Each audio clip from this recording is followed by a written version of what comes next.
नमस्कार प्रिय विद्यार्थियों। एक बार पुनः स्वागत है आपका हमारे YouTube चैनल पर। तो डियर स्टूडेंट, इस वीडियो में हम अध्ययन करेंगे कक्षा 6 की सामाजिक विज्ञान की पाठ संख्या जो है अध्याय संख्या 12, नगरीय क्षेत्रों में स्थानीय सरकार। तो प्यारे विद्यार्थियों, इस चैप्टर का संपूर्ण सॉल्यूशन यानी कि अभ्यास कार्य के सारे प्रश्नों का सॉल्यूशन हम इस वीडियो के माध्यम से करने वाले हैं। तो प्यारे बच्चों, आपसे रिक्वेस्ट है आप वीडियो को ज़्यादा से ज़्यादा लाइक तथा शेयर कीजिएगा और अगर चैनल पर नए हैं तो चैनल को सब्सक्राइब जरूर कीजिएगा।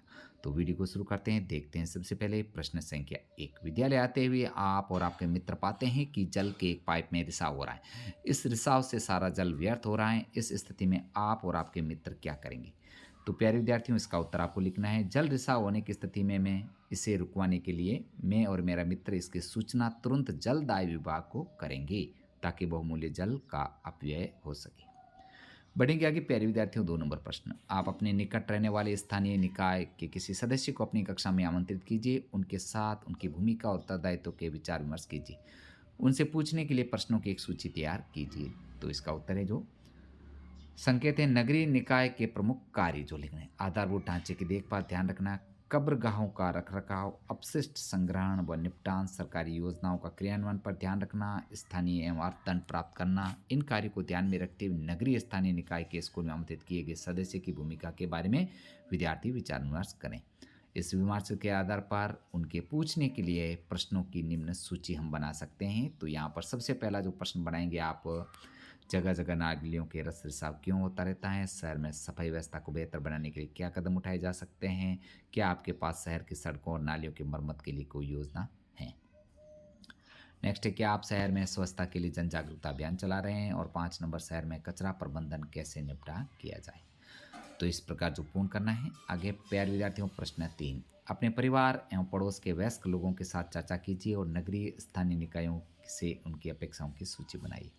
तो प्यारे विद्यार्थियों, इसका उत्तर है विद्यार्थी अपने परिवार व पड़ोस के वयस्क लोगों से चर्चा कर नगरीय स्थानीय निकायों से उनकी अपेक्षाओं की सूची बनानी है।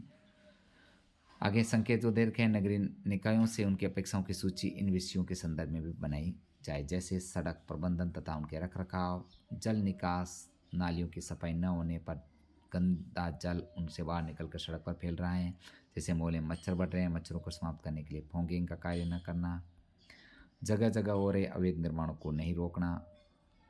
5 नंबर है, समस्या की सूचना देने के लिए फ़ोन करने पर उसे न उठाना आदि समस्याएं जिनके पूरा करना वे स्थानीय नगर निकायों से चाहते हैं।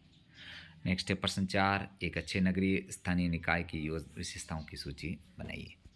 तो उत्तर लिखना है, एक अच्छे नगरीय स्थानीय निकाय की विशेषताएं निम्न हैं। सबसे पहले, एक अच्छे नगरीय स्थानीय निकाय में निर्वाचित पार्षद अपने क्षेत्र के लोगों से निरंतर संपर्क में रहते हैं तथा क्षेत्र की समस्याओं का निरंतर पता लगाते हैं।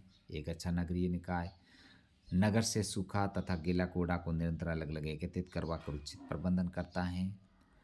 आगे, पेयजल तथा गंदे जल के निकास की व्यवस्था करता है। जल निकास की नालियों को भूमिगत करवाता है ताकि नालियों को गंदा जल बाहर न जाए। समय समय पर वो भूमिगत जल निकास की नालियों की सफाई व रखरखाव करवाता है। आगे, एक अच्छा नगरीय निकाय नगर में आवारा पशुओं व कुत्तों का उचित प्रबंधन करता है। नगर की गलियों तथा सड़कें साफ सुथरी रहे इसके लिए नियमित रूप से प्रतिदिन झाड़ू लगवाता है। यह विवाह प्रमाण पत्र न देने, विभिन्न प्रकार के लाइसेंस देने तथा अग्निशमन सेवाओं की व्यवस्था करता है। और 5 नंबर प्रश्न है, ग्रामीण क्षेत्रों में पंचायती राज व्यवस्था और नगरीय स्थानीय निकायों के बीच क्या समानताएं एवं क्या विशेषताएं? पंचायती राज व्यवस्था और स्थानीय निकायों के बीच समानताएं। 1 नंबर है, पंचायती राज व्यवस्था और नगरीय स्थानीय निकाय दोनों में स्थानीय नागरिकों के करने का नागरिकों को प्रतिनिधित्व करने वाले सदस्य निर्वाचित होते हैं। इन निर्वाचित प्रतिनिधियों पर ही स्थानीय निकाय स्थानीय शासन का उत्तरदायित्व है। 2 नंबर पॉइंट है, दोनों स्थानीय निकायों को अपने क्षेत्र के प्रबंधन एवं अपने सामने उपस्थित मुद्दों या समस्याओं को ढूंढने की सहायता मिलती है। और दोनों के मुख्य कार्य हैं अपने क्षेत्र में पेयजल की उचित व्यवस्था करना, घरों से गंदे पानी के निकास हेतु नालियों को व्यवस्था करना, उनका उचित रखरखाव करना, जन्म मृत्यु का पंजीकरण करना तथा सड़कों और गलियों की सफाई की व्यवस्था करना आदि। अब दोनों में अंतर। पंचायती राज व्यवस्था एक त्रिस्तरीय व्यवस्था है जबकि नगरीय स्थानीय एक कल व्यवस्था हो सकता है।